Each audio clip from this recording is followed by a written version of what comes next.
Okay, welcome to another Thursday night meditation class.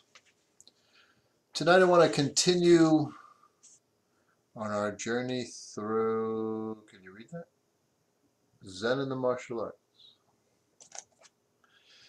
So chapters in this book are very applicable to our lives, and it really shows how the practice can be directly related to and benefit our day-to-day lives. I think too many people in the martial arts think it's all about the punching and kicking and throwing, locking, and basically fighting. But this is not my upbringing. That's just a component of it, and it really should be involved or capable of making everything better.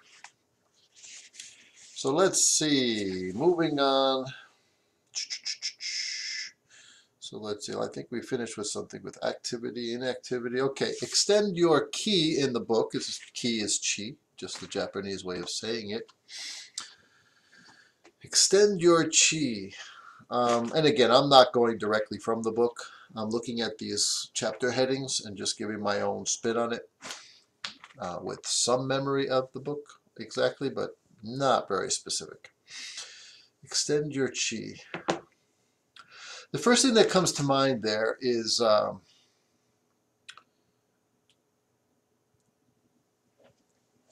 so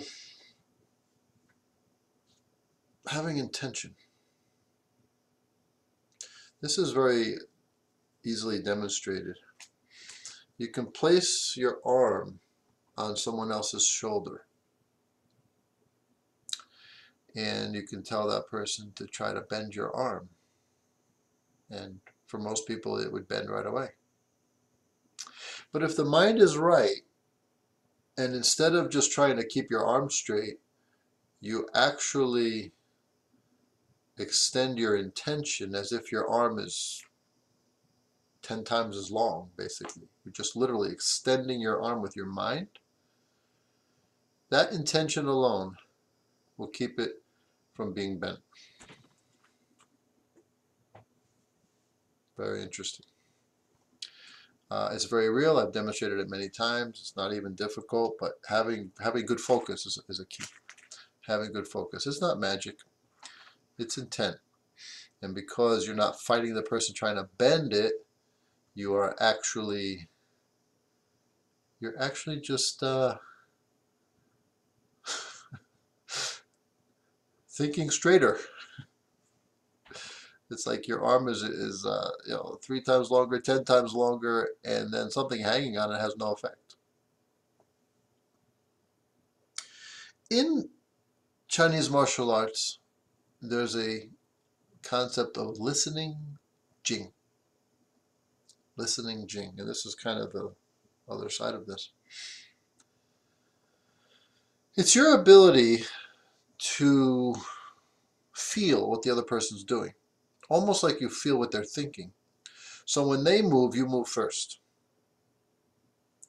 It's a very interesting concept, but when people get to the sparring level, what holds them back, what makes it so difficult is usually first fear, and then the emotional reaction. Let's say you got hit, you get upset, you want revenge, you try too hard to get them back. When, just like extending your arm further, you extend your senses further by intention. And then, of course, your body has to be well trained. There's not going to be magic, your imagination, or your delusion. It has to be real. You have to do a lot of visualization sparring with yourself, like a boxer does shadow boxing. You imagine and you imagine, you repeat and you repeat, and you work on your technique and basically have it down naturally. And then you don't have to put thought into what you're doing. Your intention, your awareness, your sensitivity can be expanded to what the other person gives you. So if you touch them and they're very tense, you know where their mind is. If you touch them and they're very relaxed, it's much harder to know where their mind is.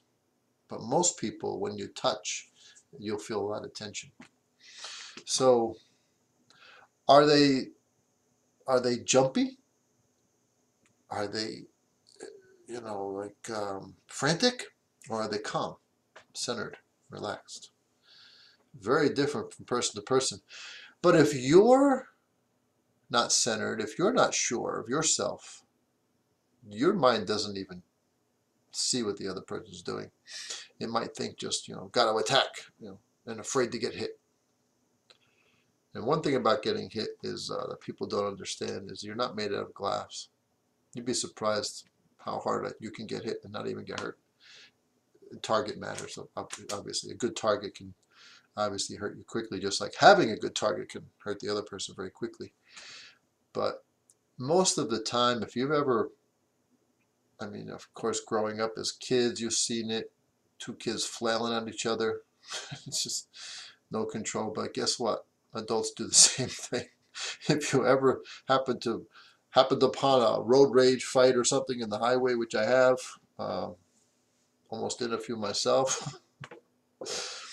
I was not the one raging, but people are very stressed.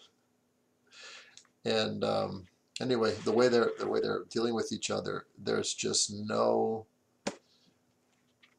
self-control at all, and there's no target. It's like they may be headhunting, but they're just swinging, just like kids flailing away. There's no control. There's no sensitivity to the other person whatsoever. One person may push, the other person may fall on the ground. It's like they lose balance so easily. There's no self-control of the physical self-control of your body, and that's a big part of the practice. Controlling yourself. You can control yourself. Well, let me say it the other way. If you can't control yourself, how can you control anyone else? And number one is being able to control your mind. So you develop the coordination, the suppleness, the good habits, and then if you have a situation, you're really just feeling them out. Okay, I'll stop there. I'm going to go on to the next one. Okay, the next chapter heading is Zen Breathing. And one of my favorite, we've actually had a few talks just on breathing. When I think of Zen, I think of Tao. I think of getting closest to nature. And most people breathe wrong. Most people breathe in the top part of the lungs. And a lot of people breathe through the mouth. Both of those create a lot of tension in the body. If you're breathing through the nose, if you're breathing through the upper part of the lungs, then you're essentially shrugging all day. And then we wonder why there's so much tension up here. There's other reasons, but breathing is contributing. If you breathe through the mouth, normally breathing through the mouth, that's just how you breathe, you also create more stress. One of the reasons is literally a chemical process that happens when you breathe through your nose. Nitric oxide's been known and studied now. But breathing through your nose is actually more relaxing of the body. It opens the vessels more, and it keeps a balance of oxygen and carbon dioxide. Breathing is not as simple as taking in oxygen and getting rid of carbon dioxide. A lot of people think that, and this is not true. This is not true in my experience, and this is not true with certain people. Hard to remember a name, but there's a Russian breathing method that is very consistent with my experience, and I very much agree with it, and it seems to contradict what a lot of people think. It's like it's all about breathing in the good and getting rid of the bad, and it's true. It's true. But if you breathe through the smaller part of the lungs and the mouth, the oxygen carbon dioxide gets out of balance. You overbreathe. You'll breathe too frequently. These short, shallow breaths, you'll breathe too frequently. And when you breathe too frequently, you'll actually lose too much carbon dioxide. And carbon dioxide relaxes. Oxygen activates. So people who have asthma, for example, they can't breathe in. The air is coming, but things are tensing more and more and more. And I've done this firsthand. I had people who needed their inhaler, and I just got them to calm down for a moment by hesitating after breathing out. to give more time for the relaxation component. Instead of gasping for air, stop. Kind of like a mini fast of breathing. It's just like you fast, people have to eat, but then you learn to fast and you realize you don't need so much food. It's not such an emergency just because I'm a little hungry or I'm hungry. I need food right away. No, you can wait. You can develop some will. You can develop some strength in the mind by not being a slave of the body. And in a much smaller way, you can do that with breathing. Instead of gasping for air, you actually stop for a moment. Just a couple seconds. And all of a sudden, it all comes down. All this tension that was building up starts to let go. So, when we breathe, we want to breathe through the nose. And we want to breathe. This is normal time now. Normal breathing. Down into the belly. So deeper into the body. Top part of the lungs, all the way down to the bottom part of the lungs. It's been measured, I don't know, 5 or 6 times more capacity when you do that. 5 or 6 times more capacity. So if you're breathing 20 times a minute, and one breath properly done is 5 or 6 times as much, you could pretty much divide that 20 by 5 or 6. And I would say that that is a much healthier person, breathing 4, 5 or 6 times a minute. But that won't happen when there's an imbalance, again, of the oxygen carbon dioxide. We are with air very much like we are with food. It's just much smaller time. Breathe easy, breathe relaxed, breathe deeper, and that doesn't necessarily mean bigger, because I've also come to discover through meditation, I hardly breathe. You can look, you're very still. If you get deeper in the mind, truly meditating, your body won't really move much to breathe. Maybe a little bit in the ribs, in the lower ribs, there's a little bit there. But you're not going to see anything moving in the chest really, just lower part in the ribs. Because you're going down in the bottom of the lungs and there's just some expansion there. So it's small breathing, but deeper down into the lungs, but smaller. So it's the same kind of thing. Just like we don't need as much food, we don't need as much air. We need just enough. And if the mind is calmer and you're not exerting yourself physically, you're sitting in meditation, there's no spending of energy or minimal spending of energy. You can slow the breathing to almost stopping. But that's not done by force. Our breathing exercises, cleansing, filling, others for different purposes, develops a lot of control of your breathing. It also develops the vital capacity, meaning lung stretching, just like stretching other parts of the body. You have a gentle stretch over time of the lungs, so you actually open up more surface area to get that exchange, right? Still cleaning out the bad, but also oxygen and carbon dioxide exchange. So you get more from less. And just like real meditation is very calm and not spending energy, you can see that taking that into into your life. Staying calmer, more centered, not wasting energy with so much thought and effort, you'll be able to breathe less. Clearly, when you physically exert yourself, you're going to breathe more because you're spending more oxygen. If you're thinking a lot, you're going to be spending more oxygen. The brain cells use about 12 times the oxygen of other cells in the body, so a lot of thinking. But if you're thinking and working, how focused are you? How much is wasted? Okay, the next chapter heading, go with the current. And it's one of my favorite little sayings. It's sort of like go with the flow, right? How many times have you heard go with the flow? What is that in our day-to-day life, though?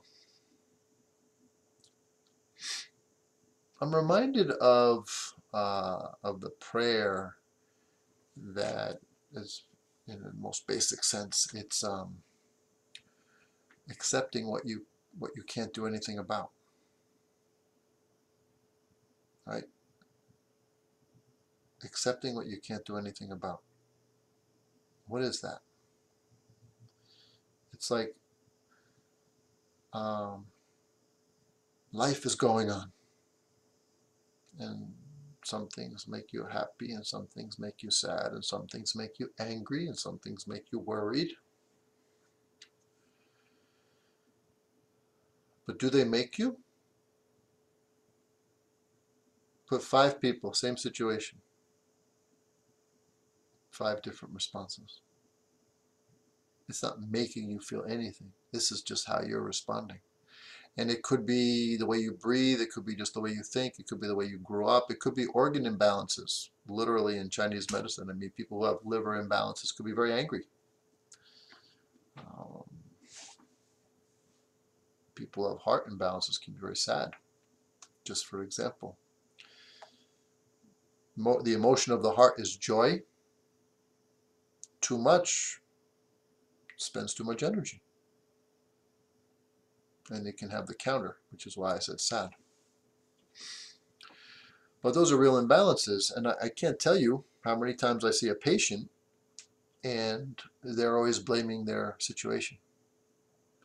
If you blame your situation, then you have no control over the situation. Then you're emotional, and it's like, my job stresses me out, my kids make me angry, don't listen, whatever. You're always focusing on the outside instead of your response to those things. So what is going with the flow? Well, it's no different than jumping in a rapid river and trying to swim up current, right? Against the current, as opposed to just, you can literally turn belly up, put your head back, and just float. And the river will take you wherever it takes you. Life can do the same. Why do we fight life so much? Why do we fight what's happening? It's all happening with or without you. How about accepting and going with it more? And then seeing what you can do within the situation rather than arguing with it all the time. So that's one of the places or ways that we waste energy. Trying to change what is. Change your expectations, and you can be much happier. Be grateful for the things in your life rather than complaining about what you don't have all the time, or killing yourself because of desires.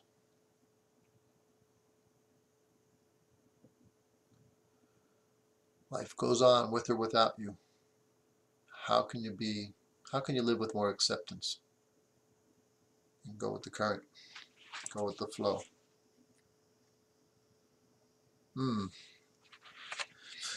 The next is anger without action. Anger without action. So what that means, as I think about that. Anybody here never get angry? Of course, we all get angry. But kind of like those with the road rage I was talking about earlier, how they, people get out of their car and they may kick the other person's door, or they get out of the car and they try to hit them with something, right? These two people fighting. How about feel what you feel, but maintain your composure, your control of yourself? Because again, it goes back to, if you can't control yourself, how can you control really anything in your life? And so a lot of people end up with problems because not only do they have no control, but they're just very emotional. And they're always blaming and attacking others for their problems. But holding things in can make you sick, right? So a wise approach can be, why am I angry? Why am I responding the way I am? Do a little self-analysis. What is it about that makes me angry, or what would I prefer happens? Because when other people are involved, they're not yours to control.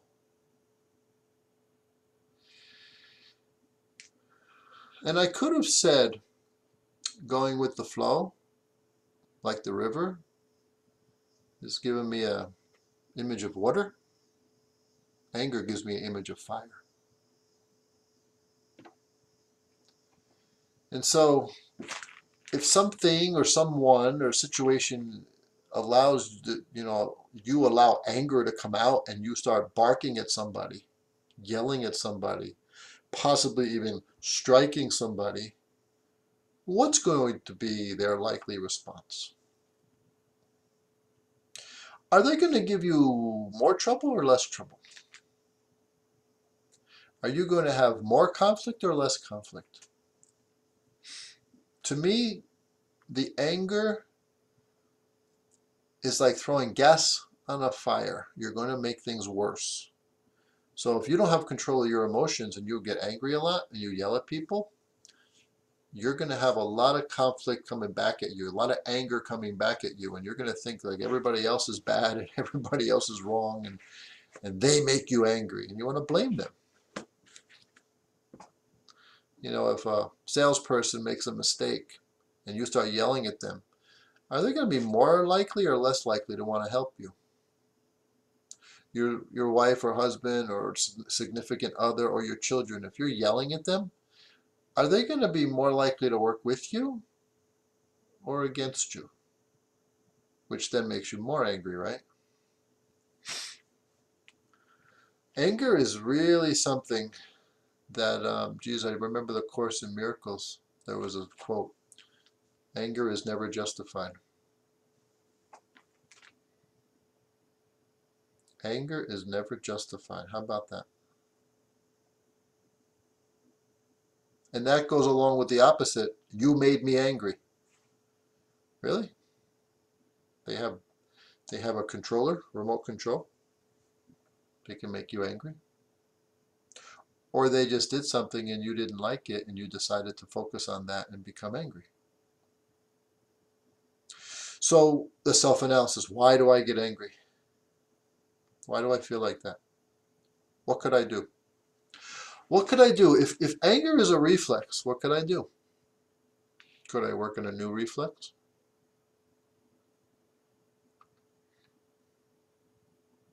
Go back a little. Breathing.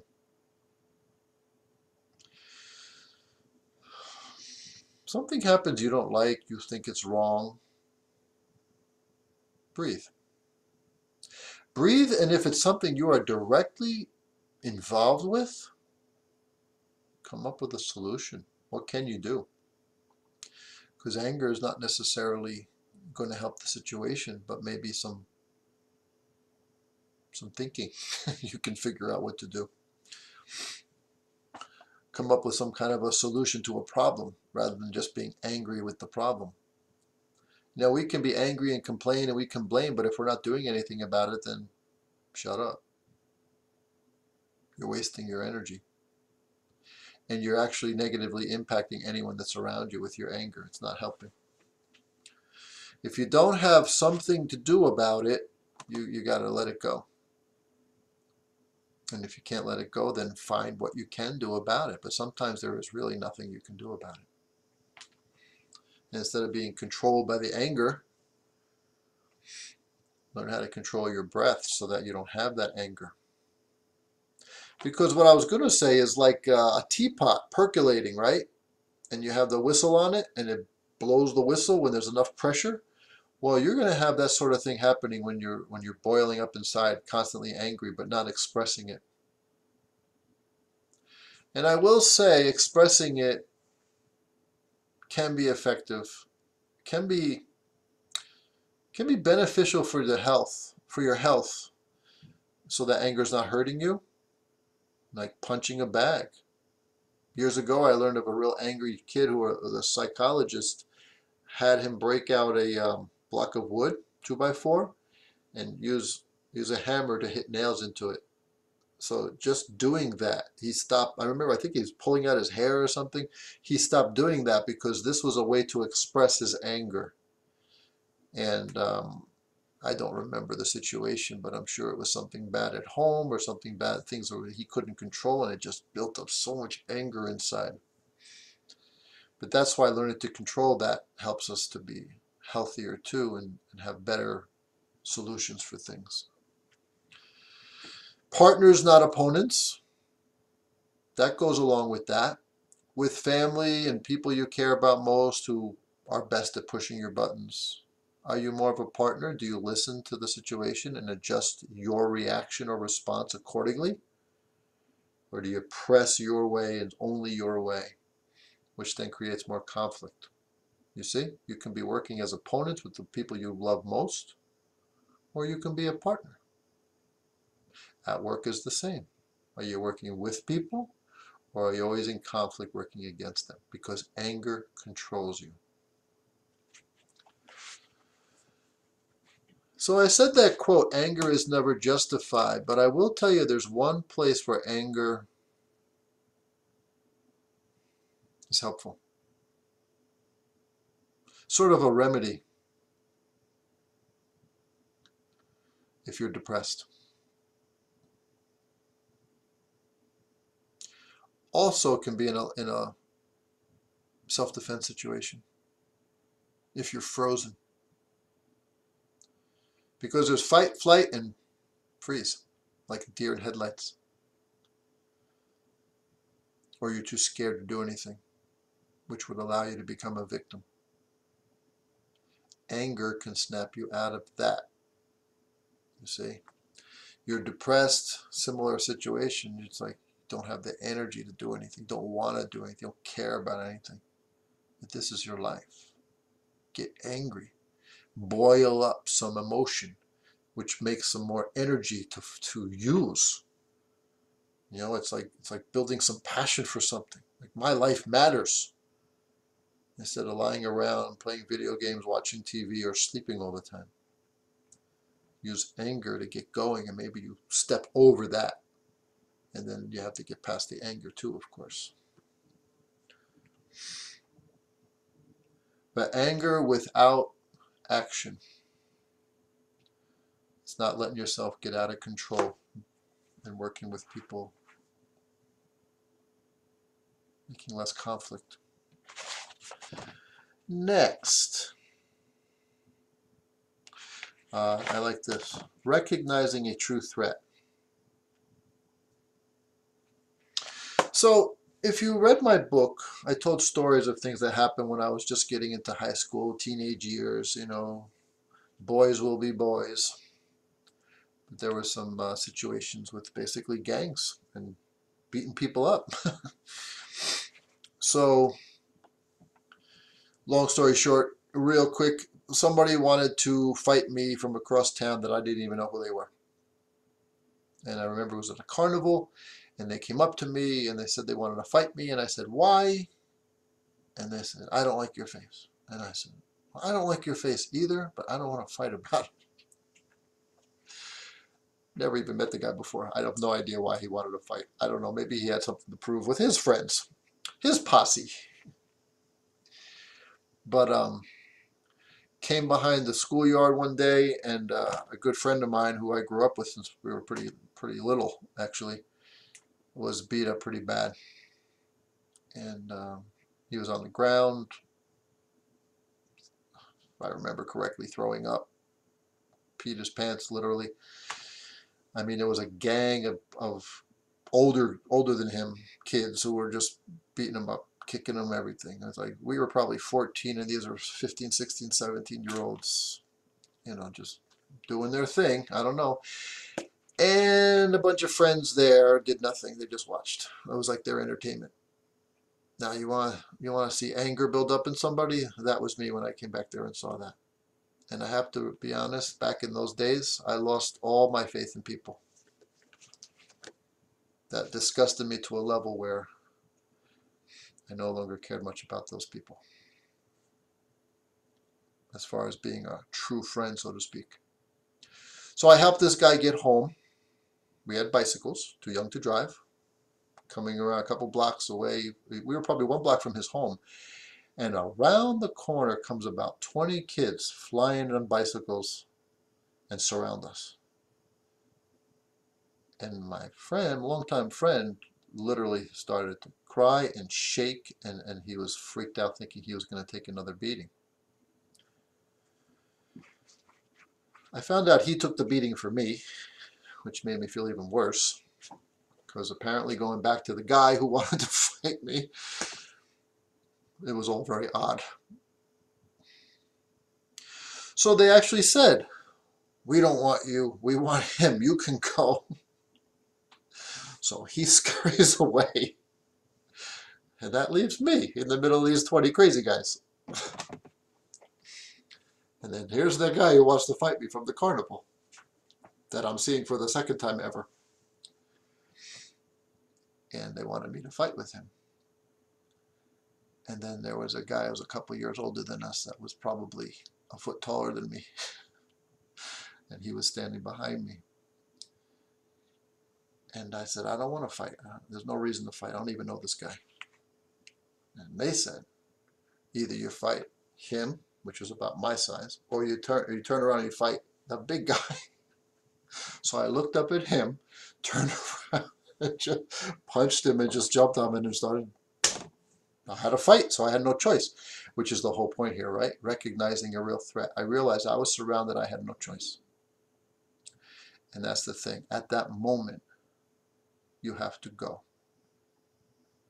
It's no different than a person with a gun. You don't pull that gun unless you're willing to use it, really. And if you actually pull the trigger, you darn well better have a good reason. I mean, look at the trouble with police today, right? Many times they're justified, but a lot of politics are getting them in trouble when they shouldn't be. And I'm not saying they're always right, but they're certainly not always wrong. In fact, most of the time, I'd say their own life is on the line. And so it's survival at that moment. And it's very difficult for people not in the moment, in the situation, to judge that situation. Just like, what if I killed that guy? What if I actually killed that guy? It happens, you know. I hit him right, falls down, hits his head. What would have happened to my life? 20 kids around me gave me no choice. But in that moment, now you go to court, the judge, the jury, whoever, or the prosecutor, they convince them that I was angry, or I instigated it, or whatever. They can flip the whole thing, but they weren't in the situation. They didn't feel like their life was threatened. So it's not a fair judgment. And that's why when people think what they would do, you don't know what you would do, because there's a reptilian side of our brain that reacts in the moment of survival. It's part of our survival nature to do whatever is necessary.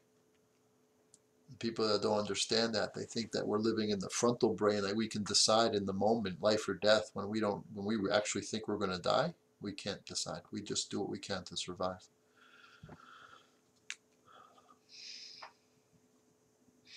So that's the thing. Other times in my life, so that was kids. Adults times.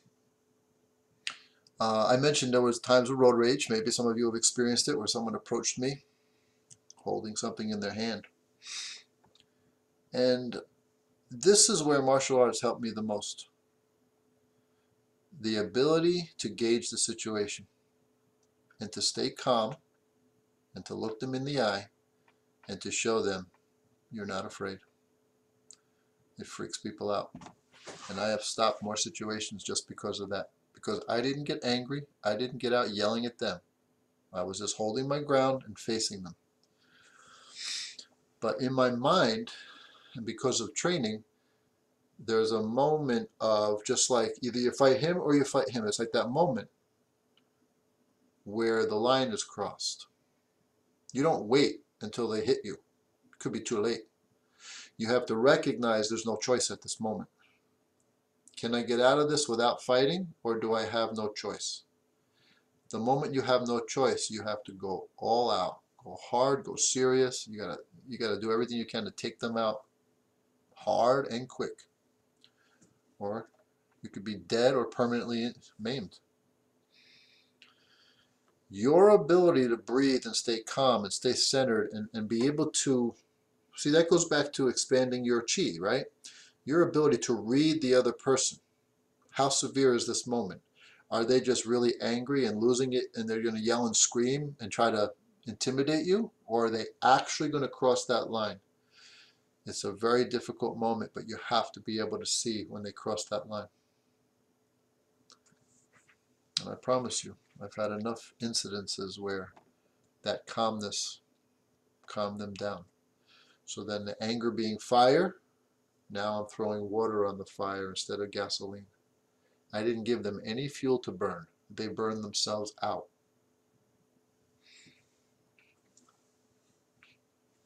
Ability to recognize the real threat. Being able to stay in the moment and take care of that threat. Same thing. And not doing something physical. Because you recognize the line wasn't crossed. You literally can be saving your life and theirs. Because anything can happen in a real physical fight. A real fight. Not TV fights, no rules, no nothing. When somebody's anger is in control of them.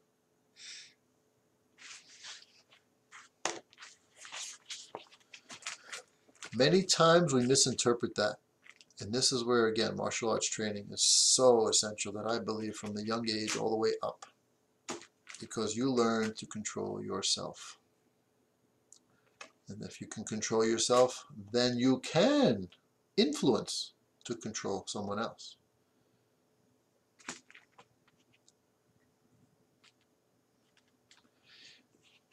As I think through this, it was the actual motivation why I started martial arts.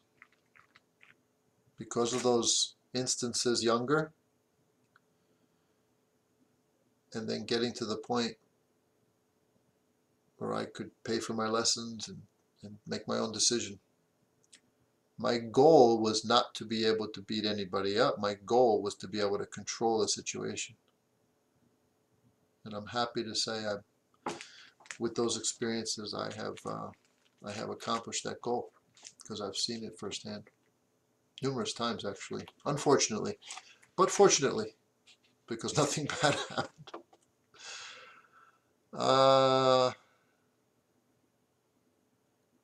Kime, tighten your mind. Okay, this will probably be the last one. But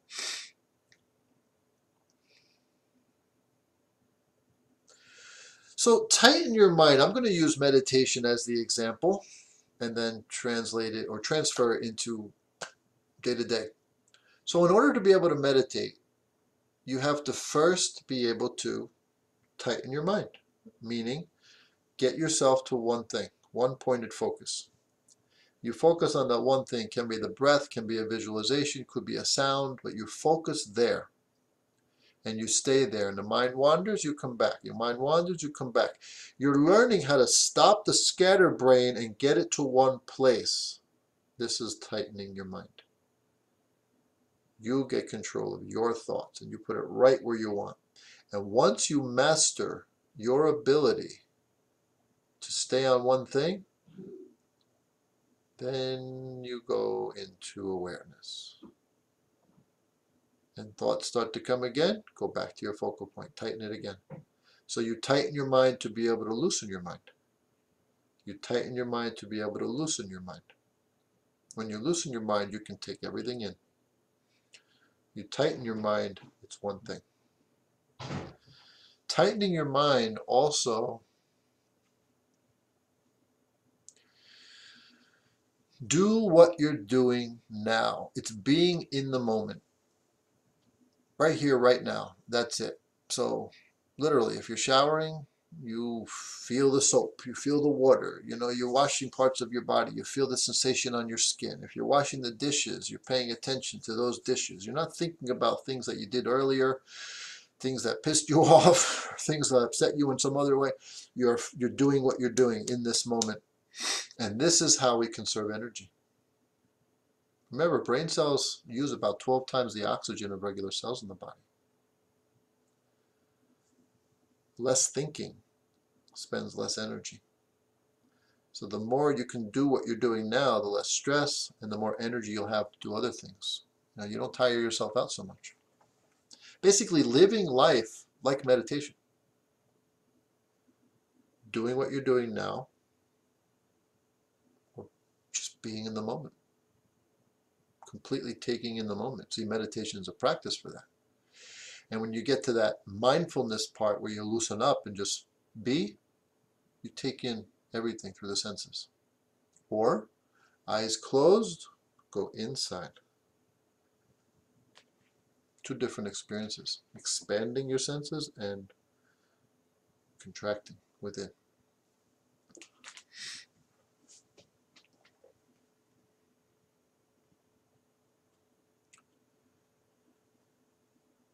This is probably one of the most important skills you can possibly have. Because if I go back to anger controlling you, why? Because your thoughts are controlling you instead of you controlling your thoughts. When recognizing a threat, it's because I'm staying in the moment. I'm centering and I'm observing the other person to see, am I safe? Or is this a real threat? See, my mind is my mind. My thoughts are mine. I can focus there. While they're all over the place screaming, ranting, losing themselves, I'm trying to stay in the moment, see and respond appropriately. You can't do that if you're worried about getting hurt and, oh my God, my life is on, or my wife, or my kids, or whatever. Or you're angry to get them. You're like, you have some nerve saying that to me. Letting your ego get involved in the situation. See, that's all thoughts. That's your brain. That's your thoughts controlling you. You control your thoughts if you can center and focus and be in the moment. See what's really there, not what you think is there. That's the road to self-mastery.